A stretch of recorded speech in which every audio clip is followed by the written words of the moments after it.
So the very first thing I want to say is anybody who hasn't gone to Orange Theory, go check it out. My favorite location that I recommend if you can possibly get there, you need to go to the Tempe location on the southeast corner of Guadalupe and McClintock in Tempe. It's kind of centrally located where there's access from Gilbert, from Mesa, from Tempe, and those main areas, and even from the south and central parts of Phoenix. I definitely recommend that you go work out at Orange Theory. So here's why. Orange Theory does three things, and I'm going to talk about the science of it. So keep your pen and paper handy because you're going to want to take some notes, and then I'm going to give some supplemental ideas about how you can extract the most experience from your Orange Theory experience, because once you're outside of the gym, they don't control you anymore. And so you need to control yourself in a way that is still fun and still adds a great dimension to the weight loss program. Now, the one thing that they do control you with a little bit is the more you work out at Orange Theory and the way that they have you work out, the higher your set point is, and you burn more calories while you're out and about, and even while you're sleeping. So that's the beautiful thing about Orange Theory. So how does that work?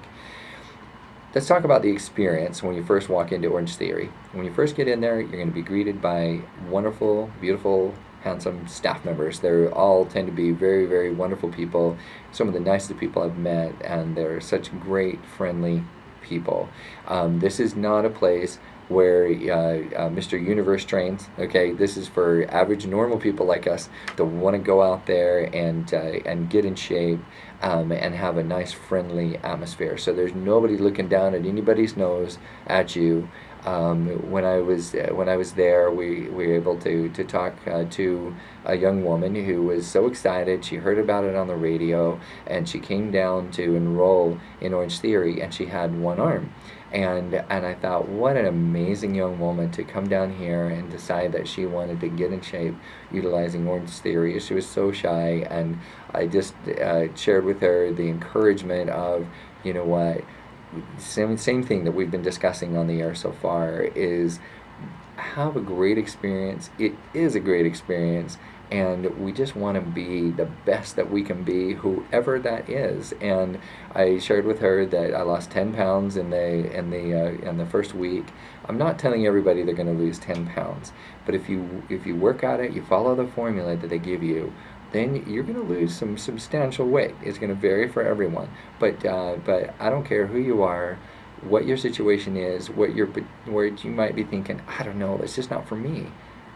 I mean, if I can do it when I was 100 pounds heavier than I am now, if we have people who have one arm coming in and they're having great success, if you're having people who are coming in who can essentially against all odds do this kind of thing, I think all of the excuses dry up. I think it's just time to get out there to Orange Theory, right? So I absolutely love how universal Orange Theory can be. So now, once you get in and you talk to the very wonderful, warm, friendly staff, then they register you in the class. And the reason why they need to register you is that they're going to give you a strap that goes around the sternum portion of your chest and your back. It straps on, and then they clip on a heart monitor that you won't even notice while you're working out. Believe me, it's just it becomes part of you, and then it monitors your heart during the entire experience there at Orange Theory. So now you start working out. They normally have you choose either the cardio or the interval training portion first. Because there's, I would say, a little bit less than one half of your workout is going to be very regulated cardio, where they're going to have you sprint a little bit, and then they're going to have you slow down, sprint a little bit, and slow down, sprint a little bit, and slow down. And what that does is it helps get you engaged, and to push your heart rate up, and then they pull you back down so you don't get completely worn out. And so that it's interval training. If you want to look up interval training on the internet, that they have perfected the art of interval training. And anybody who has looked up muscle confusion, they have also done a great job with muscle confusion, because you're not going to be doing the same thing. I don't think there's been a time that I've done the same workout in the entire time I've been there. Okay, so they're constantly working out your muscles, and with different types of exercises, it keeps you mentally engaged in making sure that you're doing everything that you should be, and you don't concentrate as much on doing the same drudgery every day. So it keeps it very varied and fun. Okay, so then you go into the gym, you pick one of the two little teams to be on, whether you're the cardio team, and then you switch later to the interval training and more of the anaerobic side versus the aerobic side, right? So you get a little bit of both, the aerobic and the anaerobic. And then they make sure that they have the interval training, and they have the muscle confusion. So you always walk away from there. I've never ever had a workout where I've been sore in a little bit different way every day for 2 straight weeks. I figured, well, at some point I'm going to get in shape where there's not a little bit of soreness. And don't get me wrong, this is not like where you can't walk, but you can just definitely tell the muscle group that was worked the day before. As you're walking around, you can feel you're tight in certain areas, and that they really did give you a strong workout in those areas. So that's a little bit about your experience once you get into the gym. But now let's talk about the science of it. And we talked about that a little bit with the interval training, with the anaerobic versus the aerobic. But here's the idea of why they call it Orange Theory. Orange Theory is based on the ideal heart rate where you get your set point up and you burn calories. So what ends up happening with that heart monitor is that it will turn a series of colors. You have a little box that shows up there, that shows up on the television monitor, and while you look at that box, you can see if you're green, which means that you're all but resting and doing nothing, so you shouldn't be in the green. And then it turns to the blue when you're have yourself a little bit of workout going. Then it moves on into the green, and that's probably, you should be spending a lot of time in the green and the orange. Then when your heart rate really gets going, then you're in the orange. If you ever get in the red, that's almost something you don't want to be in, because you're overworking yourself a little bit, and at least mentally and physically you might be taxing your body more than you should, and it starts stripping out muscle. So the idea behind the green and the orange area, and Orange Theory in particular, is that if you spend out of an hour, if you spend 12 to 20 minutes in the orange area of your heart rate, whether that's when you're working out with weights, or whether you're doing it more on the aerobic exercise where you're running, or doing the treadmill, or whatever it is, then if you are in that orange, then that's what you're going to carry with you for the next 24 hours, where it's still burning that many more calories after you're done.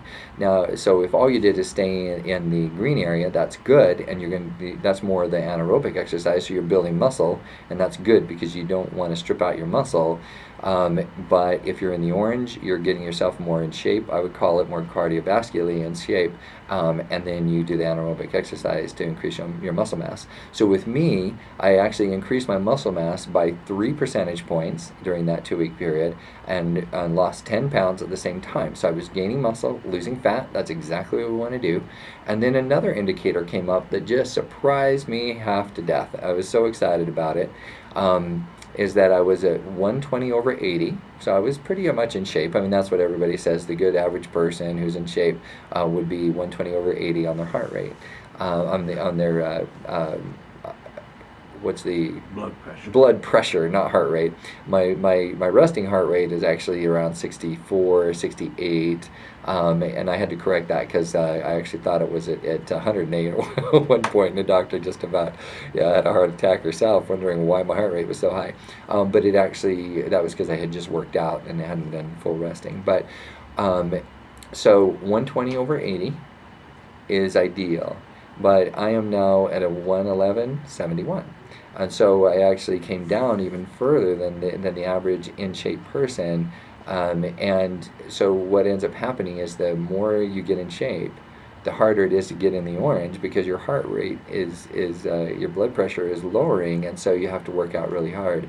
I actually asked one of the instructors, the personal trainers, is it hard for you to get in the orange? He's like, oh my gosh, you have no idea what shenanigans I have to put myself through to get myself into the orange nowadays, because he's so in shape, right? So that's eventually where you want to be, is that you're so in shape that you almost can't get your heart rate up to where you want it to be. But that means that's an amazing good thing. So that, and anybody who's studied blood pressure, if you have cleaned out your system so well, and your arteries are functioning so well, and your heart's functioning so well, that now you have a very, very good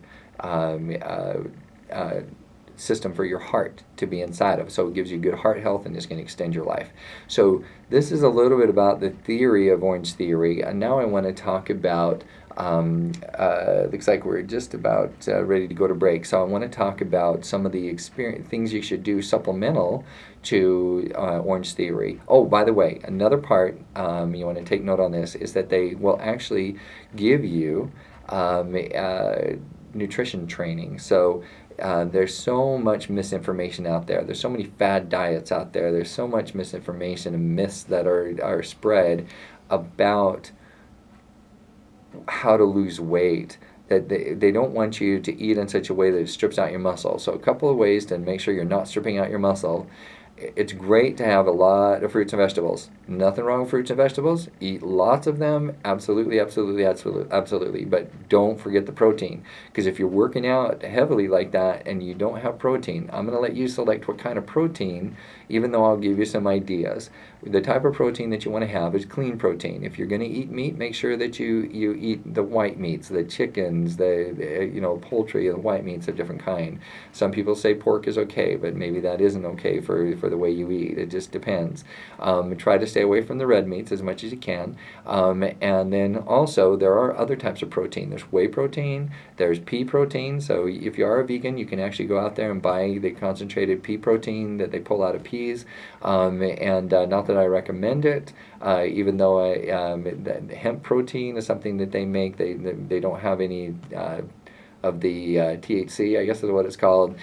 So it's definitely nothing that has to do with marijuana. But the hemp protein is something that the FDA has approved, something that you can eat. But it is and it has great protein. It burns well inside of your body. It's a really good product.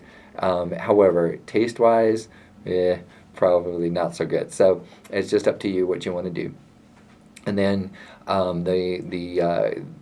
so in your eating habits, you want to talk with Orange Theory about how many calories you should be eating per day. They'll help you calculate that. They'll help you determine the combinations of fruits and vegetables and proteins that you should be eating, so that you don't strip out your muscles, and at the same time you eat enough calories. Because the last thing you want to do is to be so exhausted you don't want to go to the gym because you're trying to starve yourself into losing weight. What they're going to tell you is that you need to eat every few hours, but don't eat massive meals. But and also they're going to talk about having a big breakfast, and they're going to talk about having a big lunch, and then kind of tapering off and not having such a big dinner, and maybe not eating a few hours before bedtime. So these are all things that are good ways to supplement what you're doing.